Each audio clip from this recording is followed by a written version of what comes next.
இன்றைக்கி ஒரு cleaning mini vlog தான் பார்க்க போகிறோம். இதனோட டீட்டெயில்டு விளாக் நான் ஃபுல் வீடியோவாக அப்லோட் பண்ணியிருக்கேன். வேணுன்றவங்க செக் பண்ணி பாருங்கள். குட்டி தம்பி தூங்க வச்சுட்டு நானும் பாத்திரம் எல்லாம் வாஷ் பண்ணிவிட்டு அவங்களோட திங்ஸ் எல்லாமே எடுத்து வச்சாச்சு. அப்படியே வாஷ் பண்ணுற கிளாத் எல்லாமே மிஷினில் லோட் பண்ணி விட்டேன். குட்டி தம்பி தூங்கும்போது தான் என்னால் எல்லா வேலையும் செய்ய முடியும். அவங்க முடிச்சுட்டு இருக்கும்போது அவங்க கூட மட்டும்தான் டைம் ஸ்பெண்ட் பண்ணுவேன். பேச்சு கொடுத்துட்டு விளையாட்டு காட்டிட்டு அந்த மாதிரி. லஞ்சுக்கு வந்து காய் சாம்பாரும் அதுக்கப்புறம் சாதமும் தான் ரெடி பண்ணியிருந்தேன். ஒரு சைட் பருப்பும் ஒரு சைட் காய்கறியும் வேக வச்சு விட்டுருந்தேன். அப்போ தான் வந்து சீக்கிரமாக ரெடி ஆகும்னு சொல்லிட்டு ப்ரிப்பேர் பண்ணேன். கையோடு வந்து கிச்சனும் ஃபுல்லாகவே க்ளீன் பண்ணிடலான்னு சொல்லிட்டு திங்ஸ் எல்லாமே எடுத்து வெளியே வச்சுட்டு கவுண்டர் டாப்பு ஃபுல்லாக மாப் போட்டுட்டு எல்லாமே டீப் க்ளீன் பண்ணியாச்சு. வாஷ் பண்ண கிளாத்தையும் ரெடியாக இருந்தேன். அதுவும் காய போட்டு எடுத்து வச்சாச்சு.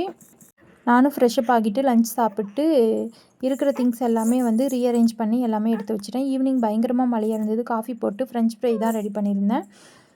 கிரேவிங்காக இருந்ததுன்னு சொல்லிட்டு நைட் டின்னருக்கு வந்து தோசையும் சட்னியும் தான் ரெடி பண்ணியிருந்தேன். இது வந்து கொத்தமல்லி பருப்பு தக்காளி போட்ட சட்னி. வீடியோ பிடிச்சிருந்தா லைக் பண்ணுங்கள். நெக்ஸ்ட் விளாகில் பார்க்கலாம்.